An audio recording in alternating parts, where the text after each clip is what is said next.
Welcome to Cavalanche, your podcast for UVA sports, tracking UVA's dream season from the ACC tournament all the way into the NCAA championships. I am your host, Jeff Fife, with Chris Graham, editor of Augusta Free Press. Cavalanche is brought to you by Wild Wolf Brewing Company, restaurant shopping village located in Nellisford, Virginia, and online at wildwolfbeer.com. And Augusta Free Press is your source for UVA sports. Chris Graham, how are you doing? I'm looking forward to this game coming up Friday night more than I've looked forward to any game I've ever been to. And I've been to a lot of big games, but wow, MSG, Madison Square Garden, number 1 seed UVA, number 4 seed Michigan State. Wow, you can't get any better than that. It's exciting times, and you've watched the University of Virginia from the beginning. You've been on press row for every game in the regular season. You follow them into Greensboro. You've been into Raleigh. Now we've got New York, Madison Square Garden, and we're getting Obama's pick in Michigan State, the Spartans. Tell us a little bit about these Who's and where they've come from, where we've started and where we are now. You almost have to pick the story up December 30th, a Monday night in December when the Cavs lost 87-52 at Tennessee. Now, a Tennessee team itself is in a Sweet 16, so that it turns out that even just losing to them is not the bad part. But the fact of the 35-point loss that dropped the Cavs to 9-4 at that point, and there were people like me saying this is a lost season. This team has so much talent, and it's underperforming to a degree that was totally unexpected. This was a top 25 team preseason, picked by the experts to be 4th in the ACC. Some people said 5th, but and we even saw a couple people say maybe as high as 3rd in the ACC. But certainly, when you lose by 35 on the road at a Tennessee team that at the time did not look like it was Sweet 16 material, that looked like the end of the season for UVA. The Cavs make some changes, and the most important change made was that London Perrantes, true freshman point guard from LA, was given the reins to the team, basically. He was given the starting job as point guard. He had started a few games leading up to that, but it was very intermittent. And basically, Tony Bennett says, you're the starter. You're the man to run this show. That freed up Joe Harris and Malcolm Brogdon, who had been splitting time at point guard. And then Justin Anderson was starting a lot of games, playing a more defensive, either 2 or 3 position. He was put to 6th man. Joe Harris and Malcolm Brogdon were moved to the 2 and 3 position, which are really interchangeable in Tony Bennett's offense.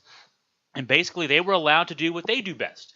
Run off screens, get open for jump shots, drive to the basket. They didn't have to worry about bringing the ball up the court, running the team. That was London Perrantes' job. Now, if you look at his stats, he averages about 5.5 points, about 3.8 assists per game. I would argue he's the MVP of the ACC this year because since he's moved in that starting role, UVA's 21-2. Everything's righted. They play the best defense in the ACC, among the best teams in the country defensively. They actually, from an offensive efficiency standpoint, not scoring points per game, but efficiency per possession, also among the top teams in the country offensively. So this is a team that has earned its number 1 seed. It's earned its place in the Sweet 16, and I think a lot of us think that this is a team that's a Final Four favorite.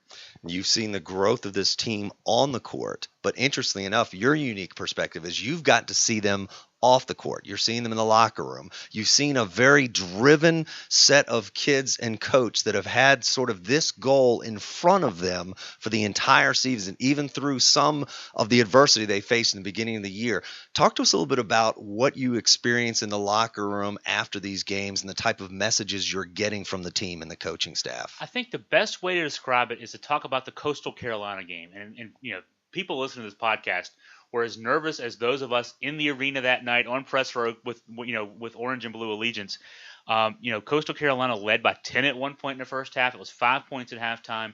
And I actually noted on our blog on Augusta Free Press that it looked to me that the UVA team was unraveling a bit. I mean, when you saw them come out of a couple of those TV timeouts, walking on the court, the body language was weird. This is a team that's very unified, has been all year long, even when they were struggling early in the season. And it looked like they were blaming each other for something. There were guys that looked like they were at each other's throats a little bit. Tony Bennett after the game even said so. He after the big comeback win, they win by 11 points and advance to the next round. He said he gets in the locker room. One of the questions from a reporter was, what did you do, Tony, X's and O's wise, that was different in the second half than the first half? He said it wasn't about X's and O's. It was about psychology. It was about saying, guys, you have been a team all season long. You're not going to fall apart now, are you? And players after that game talked about that. They said, you know what, Coach, his calm demeanor. Here they are at each other's throats over why we're losing to Coastal Carolina. Coach Bennett was the saucer to the hot cup of coffee, basically saying, look, guys, we got this. And that's sort of been a mantra on press row among us who cover UVA. They tend to sit us together in groups, and so the UVA group's sitting together. And our little saying is, we got this. And actually, I posted that to Facebook the other night when Virginia finally was pulling away from Memphis. We got this. And that's what it seems like. There's such a confidence among these guys. And it comes from Tony Bennett. It starts right at the top.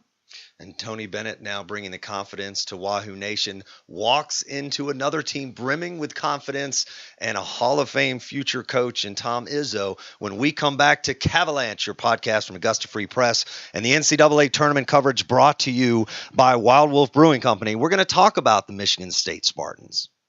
Wild Wolf Brewery is the exclusive sponsor of AugustaFreePress.com's coverage in the NCAA tournament in Madison Square Garden. At Wild Wolf, we pride ourselves on providing amazing food, award-winning beer, and a wonderful experience every time you visit. Located in Nelson County on Route 151, the 10-acre property has many unique features, making it a must-see destination. We're a made-from-scratch restaurant featuring many local ingredients. Our lively sports bar features large-screen HD TVs and a buzz-time entertainment system. Or join us for live music several days a week. The property offers something for everyone, including the kids and Fido. Come enjoy great food and beverages, live music, live trivia and poker tournaments, open mic, cornhole, brewery tours, and more. Wild Wolf Brewing Company, Nelliesford, Virginia. Online at wildwolfbeer.com. We're back. Cavalanche podcast from Augusta Free Press. I am Jeff Fife with AFP editor Chris Graham. Cavalanche is brought to you by Wild Wolf Brewing Company and all the NCAA tournament coverage, watching the Who's work their way to the Final Four. Well, in our way of getting to that Final Four is Michigan State. Now, there's a lot of Wahoo fans like myself that have been so wrapped up in ACC. I haven't really watched a lot of Big Ten games, haven't been watching Michigan State. What can Wahoo Nation expect? Who are these Spartans? They look a lot like Virginia in a lot of ways. I mean, reputationally, Michigan State is sort of the way Virginia's played this year in the ACC. I mean, Tom Izzo's teams at Michigan State are known for hard-nosed defense, for offense. I mean, they score a little bit more than Virginia does, on a per-game basis, but, they're known for a very patient offense. And you look at the numbers this year, though, it's a little different. Michigan State's given up a little bit more on a points per game basis, also a points per possession basis, actually giving up about 75 points per game or 65 points per game this year. And Virginia, of course, Virginia fans who are listening to this well know that Virginia is at the top of the national rankings in team defense, scoring defense, 54 points per game now. But when you look at other stats, these two teams both are great rebounding teams. Michigan State is the best rebounding team percentage-wise in the Big Ten. They get 53.3% of all rebounds that are out there. And Virginia, though, is the number one rebounding team in the ACC, 53.5%, so very comparable. I don't think people think of Virginia as the best rebounding team in the ACC, but they're the best rebounding team in the ACC. A surprise when you look at the numbers, and I've been diving into these numbers the last couple of days, trying to compare and contrast these teams since they are teams that haven't played each other. They have a couple of common opponents, but when you look at Virginia's offensive numbers, and this is something that the Memphis coach said the other night, he said, actually, Virginia has a reputation for being a great defensive team. He said they're as good on offense as they are on defense. When you look at the numbers, it's interesting. There is a similarity. Virginia scores 1.12 points per possession. Now, what does that mean? That's second in the ACC.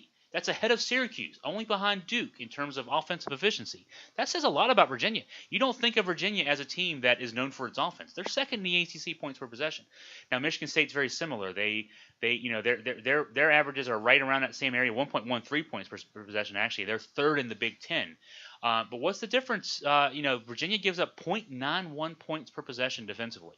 That's third in the country. It's first in the ACC. Michigan State, this team known for its defense, gives up 1.02 points per possession. That's going to be the difference when we get there Friday night. Virginia is much better at getting stops, especially as we've seen. Those Virginia fans who've been watching this team all season long, maybe the first half stays closer than you're comfortable with, maybe even the first few minutes of the second half.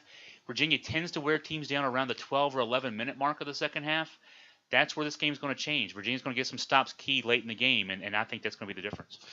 Dick Bennett, I think, referred to Virginia's defense and potentially lead up to this game as a blue-collar knuckle buster, I believe. I saw SI refer to this game simple as a bloodbath. You've got Tom Izzo bringing these Spartans in, fired up, and saying Virginia's defense is similar to an old-school Big Ten defense, but referred to some of the Big Ten defenses as wimpy in an interview that he gave here recently. A lot of statistics that demonstrate Virginia has an opportunity to win this game, but when emotion comes into play and they start pushing each other around, is Virginia prepared for Michigan State? I'll say this is now the locker room experience that I can relate.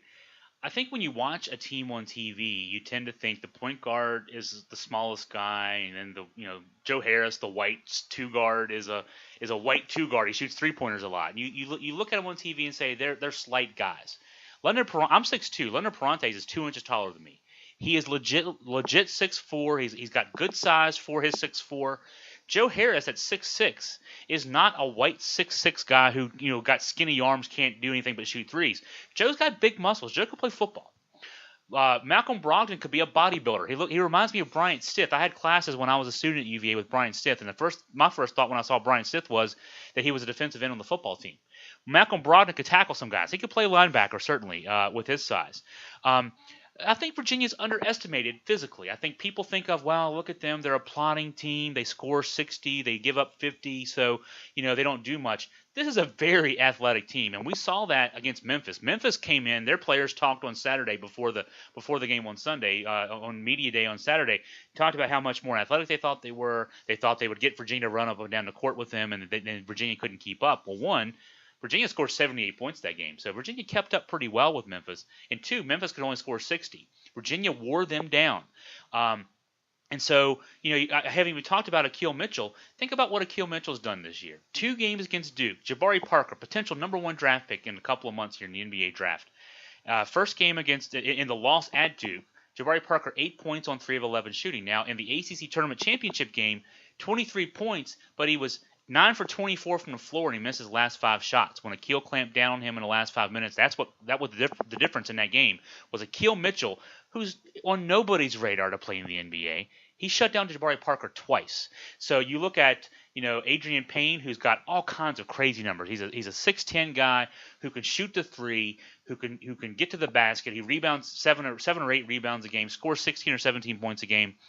But he hasn't seen Akil Mitchell. And Akil Mitchell has shut down Jabari Parker. He's shut down some other big guys this year. He's a difference maker on this team, even though the stats don't suggest so.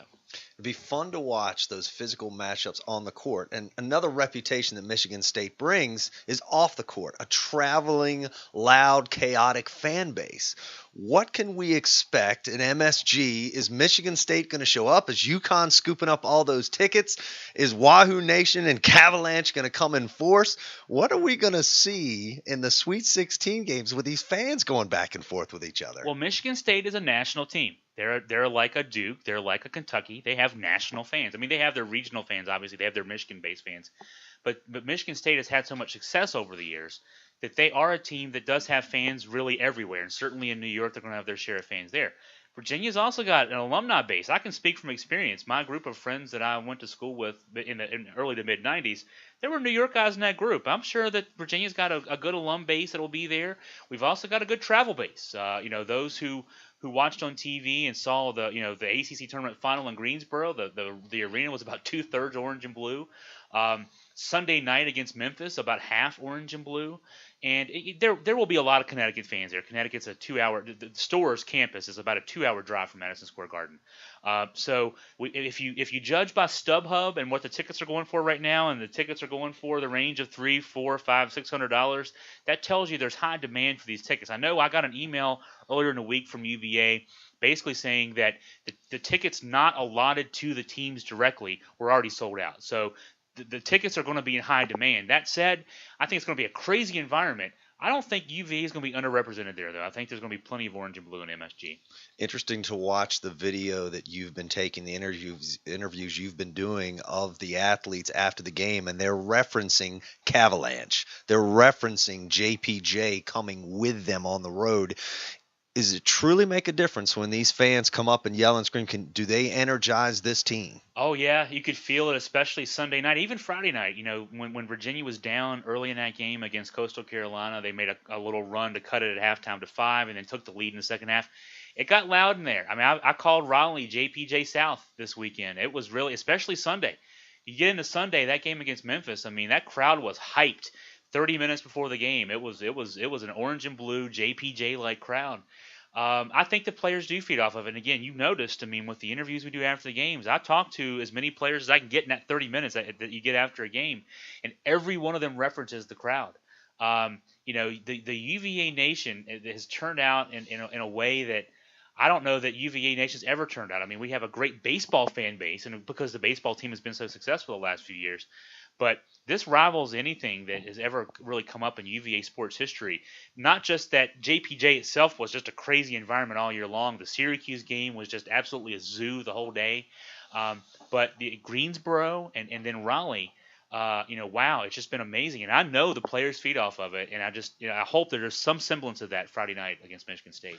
Augusta Free Press has been traveling and following the Wahoos all season long. You've had some interesting experiences with national media as well. You can sit in next to Andy Katz. You're seeing lunch with Dickie V. You're seeing all these different. Is there anybody in New York that you would really like to see or run into on Media Row? Gosh, that's interesting. I mean, we've even had John Feinstein. John Feinstein sat in front of me at the ACC tournament all weekend and had a running commentary with him all weekend. So, I mean, you're talking about me getting to rub elbows with the elite sports writers in this country. I mean, you had lunch with Dick Vitale and all weekend with John Feinstein, and then sitting beside Andy Katz at the tournament Friday night. And behind John Thompson, CBS Radio. John Thompson is Georgetown legend, and he's sitting right in front of me calling the game for CBS Radio. Just down from him is Lynn Elmore. I don't know. I mean, I guess Vern Lundquist is working the games this weekend. I did get a note about that. Vern Lundquist is the play-by-play guy. I love his coverage of all sports. I mean, golf maybe even more than anything. And in college football, he got to make some of the more famous calls of this past year with Auburn's big wins in a couple of games, the Alabama and Georgia games. So that might be neat to meet Vern Lundquist. I've never had a chance to interact with him at all. He doesn't do ACC regularly, so that might be a once-in-a-lifetime opportunity there. Well, it's exciting times. Looking forward to getting to New York City and Madison Square Garden and seeing exactly what the Wahoos are going to do against Michigan State. When we come back to Cavalanche, your official podcast of the NCAA tournament brought to you by Wild Wolf Brewing Company, we're going to get Chris's final predictions for the game.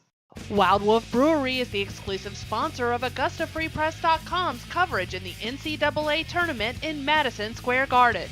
At Wild Wolf, we pride ourselves on providing amazing food, award-winning beer, and a wonderful experience every time you visit.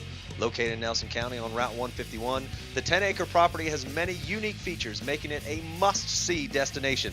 We're a made-from-scratch restaurant featuring many local ingredients. Our lively sports bar features large-screen HD TVs and a buzz-time entertainment system. Or join us for live music several days a week. The property offers something for everyone, including the kids and Fido. Come enjoy great food and beverages, live music, live trivia and poker tournaments, open mic, cornhole, brewery tours, and more. Wild Wolf Brewing Company, Nellisport, Virginia. Online at wildwolfbeer.com. We're back. Cavalanche. I'm here with Chris Graham, editor of Augusta Free Press, talking about UVA, and he's been following their road to the Final Four, NCAA tournament coverage, and this podcast brought to you by Wild Wolf Brewing Company, restaurant shopping village located in Nellisburg, Virginia, and online at wildwolfbeer.com. All right, Chris, let's take a look at the final predictions. And before we get to a score, let's talk about who steps up. It seems like every game there's a different Cavalier that makes an impact, and a big one with the Coastal Carolina game. And out of nowhere was Evan Nolte, who hadn't gotten any minutes previous in the ACC championship game. Who do you think makes that contribution and really steps up against Michigan State? I'm going to go with 2 players on offense and 1 on defense that are going to be the keys of this game. I think. And it's going to sound like I'm going with the easy choice here, but Malcolm Brogdon had a couple of, I wouldn't say subpar games, but they were pretty average games for him in the first 2 rounds of the tournament. Brogdon is a leading scorer on this team, but I think he's going to be the guy that's going to step up this game and be the leader offensively in this game. Also, and this is a guy it's really emerged in the last 3 or 4 weeks, Anthony Gill.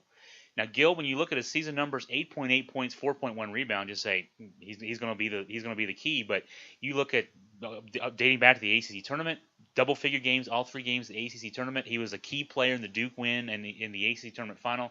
And I would argue he was the key guy in both the ACC tournament or the NCAA tournament wins this past week. I talked with Anthony after one of the ACC tournament games, and I said, "So what is the difference with you? The last 3 or 4 weeks, you've been averaging double figures. There was a time this year, November and really into mid to late December, that Gill was not getting minutes. He was on the bench, maybe 8th or 9th guy." And he said the difference is so I asked him about his offense. He said the difference is now I'm playing the defense. And he said that at some point in mid to late November, Coach Bennett came up to him and said, don't worry about offense right now. You need to learn the pack line. If you can learn the pack line, I'll give you more minutes. But until you learn the pack line, you're not going to get minutes. And so he said really until early February, it didn't click with him what his responsibilities were as a power forward playing the 4 in that pack line defense. He said all of a sudden it clicked. And then once it clicked, he didn't have to think about defense anymore. It's kind of like, you have to walk before you can run. And now he doesn't have to think about the defense. He can play the defense. Now he can pay attention to his offense. And since that point, he's been a different player. And I would argue Virginia's been a different team. So Malcolm Brogdon and Anthony Gill on offense, and then an obvious key defensively is going to be Akil Mitchell and what he can do guarding Adrian Payne. If he can keep Payne in check, even if Payne gets his numbers, let him have his 17 and 9. He can get his 17 and 9, but if he has to take 15, 16, 17 shots to get his 17 points, and thus takes shots away from other guys, has to work hard for it, I think Virginia will be in good shape. So those are the 3 key players to me going into this game. It feels like Virginia's been able to impose their will on opponents, especially later on in the season. It also feels like that we have a lot more depth as we're getting into the 6th, 7th, 8th person on our bench.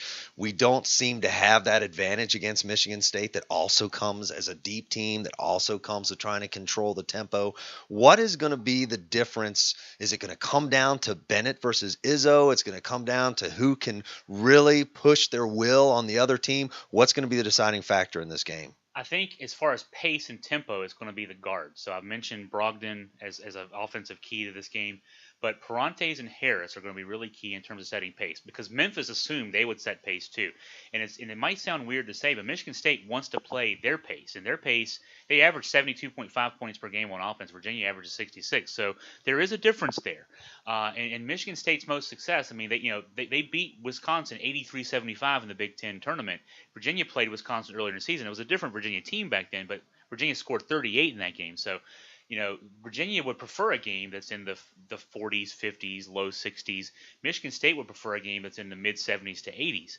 And so what's going to be key to that is, again, it's going to be Parantes and Harris, I think, even more than Brogdon setting the pace because, what Michigan State's going to do, I think, early in this game is they're going to try to press Virginia full court.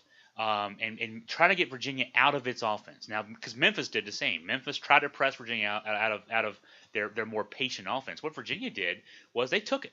London Parantes had a few really easy assists to guys down low, hit a couple of guys on wings for 3-pointers to get that big early lead in the first half. And then Memphis dropped out of the press because they realized that if you press a Virginia team, what you're really doing is opening up opportunities. Virginia's not a team that just wants to take 35 seconds off every shot clock. They will take opportunities that are there, but what Virginia needs to do is be very careful about that because if you put up a few early threes early in shot clocks, miss a couple of shots early in a shot clock and let Michigan State run, they might set the pace. And so I will say one thing about this Virginia team. Every game this year, even games they've lost, they've controlled the tempo. They lost to VCU earlier this season, 57-54. VCU is a team that prefers the game in the 80s or 90s. Virginia lost the game, but they set the pace. Carolina's a team that scores in the 80s and 90s. Virginia dominated that game, won by 15 in JPJ, and the score was in the 70s for Virginia and 60s for Carolina. So they have experience dealing with the pace, but that's going to be key. Who sets the pace early is going to be a key to this game. You did an excellent piece on AugustaFreePress.com after the ACC Championship where you broke down some very specific timeouts and decisions that Tony Bennett made that demonstrated that he really outcoached Coach K. We got the best of Boeheim earlier in the season as well. Now you got Izzo. If you were going to do the Mount Rushmore of coaches, Izzo is on that mountain. Does Tony Bennett continue his dominance against other top-level coaches in this game? It is interesting that you point that out. I mean, the Coach K was the most stark because really the Syracuse game, Virginia really, controlled most of that game, and there wasn't one moment. But the Duke game, Mike Krzyzewski's won 4 national championships. He's won 2 gold medals. And in that game, Virginia scored a bucket to break a tie score. I think it was right around the 6-minute mark. Virginia calls a quick timeout. Scott German, who covers with us, covers UVA sports with us quite a bit, asked me on press row. He says, "Why are we calling timeout here?" And I said, because Jabari Parker, at that point, had been 7 for 10 from the field in the second half after I think a 2 for 11 first half. He was really dominant in that second half, and it was to a point where you knew where Duke was going to go with the ball, and they had been going to him in the post, and they'd been scoring almost at will for a long stretch there. So without knowing exactly what they were going to do, I said, this timeout's all about stopping Jabari Parker. And what Virginia did in that situation was they doubled Parker in the post. And so he had to spin it out. They turned the ball over. Virginia goes down and scores. Krzyzewski calls timeout. Okay, you're going to take my post Jabari Parker away. I'm going to put him on the perimeter. He's also got LeBron James-like skill on the perimeter. So we'll put him out there. Well, they did that. Akil Mitchell stopped him out there, just like he did in the Duke game in Durham back in January. And so then Parker, the way the chess pieces fall on the board, he gets his 4th foul the next trip down the court for UVA. Now you've basically rendered, if you're Tony Bennett, you've turned Jabari Parker from a guy who was eating you alive in the post into a jump shooter because he couldn't drive anymore with 4 fouls and risk that 5th foul on an offensive foul. Bennett outcoached Krzyzewski. He outcoached Boeheim. The zone offense they had against that zone defense that is so famous from Syracuse, that 2-3 zone that's so effective. Virginia scored 75 points in that game. 1.32 points per possession against Syracuse, the most points per possession in a game against Syracuse in 20 years. 75 doesn't sound like a daunting number, but 1.32 points per possession, that's like being Oklahoma City or Golden State in that game. So I don't know what the key will be to solving Tom Izzo and what he does. It'll be an interesting chess match. Tony is a guy in his early 40s. People maybe outside of the program, who don't know what he can do as a coach, they say, oh, he's a good-looking guy. He was the career NCAA three-point shooting percentage leader. He shot 49% at playing for his dad, Dick Bennett, at Wisconsin Green Bay. What can he do X's and O's wise? We who watch the program regularly know what he can do. He's not just a guy who has a system, a pack line defense and a motion offense. He can move those X's and O's around the chalkboard as well as anybody. So we've talked about the physical nature potentially of this game on Friday. We've talked about the fan impact on the game on Friday. We've talked about the coaching impact in the chess match. Now let's get to your prediction. Chris Graham, who wins and what's the final score? Virginia against Michigan State Friday night MSG. Virginia 62, Michigan State 55. The game will be close at halftime, within 2 or 3 points of each other at the half, probably in the upper 20s. And then, the second half will be – this is a familiar script for UVA fans who've been watching this team all season long. The game will be a nail-biter into the second half, maybe 7-8 minute mark. Virginia will go on a run. They'll play some defense. Their offense will continue to wear down. That's the thing we haven't talked about in this podcast is how Virginia's defense wears teams down, but that patient offense also wears teams down. When you've got to run through 5 or 6 picks if you're covering Joe Harris or Malcolm Brogdon on a 35-second shot clock, and you do that 61 possessions a game, you're getting beat up when you're playing defense. And then you got to go down and play offense against a team that is just as brutal defensively. So yeah, Virginia wears down Michigan State. It's kind of like bullying the bully. Michigan State has been the bully of the Big Ten, and I say that endearingly because Virginia plays ball the same way. They've been the bully of the Big Ten for a long time. They don't often play against a team like themselves, now, obviously except in practice. I think Virginia has the advantage going in this game. I think Virginia's more physical. I think Virginia's got more talent, and Virginia's going to play a defensive strategy that's going to slow down Michigan State enough to win that game. Well, there you hear it, Wahoo Nation, straight from Chris Graham, editor of Augusta Free Press and Cavalanche, the podcast, as we follow your ACC Virginia Cavaliers all the way into the Final Four. Want to thank again the folks that are taking care of this podcast and covering the NCAA tournament, and sponsoring that coverage, Wild Wolf Brewing Company, restaurant shopping village located in Nelliesford, Virginia, and online at wildwolfbeer.com. If you want to get more engaged with Chris, he's going to be courtside on Friday night. He's going to be doing live blogging from the game. Let him know what you're thinking and join the blog at AugustaFreePress.com. For Chris Graham, this is Jeff Fife signing off. Cavalanche. Wild Wolf Brewery is the exclusive sponsor of AugustaFreePress.com. Coverage in the NCAA tournament in Madison Square Garden. Join us for the NCAA tournament games. Our lively sports bar features large screen HD TVs and a buzz time entertainment system. Wild Wolf Brewing Company, Nelliesford, Virginia, online at wildwolfbeer.com.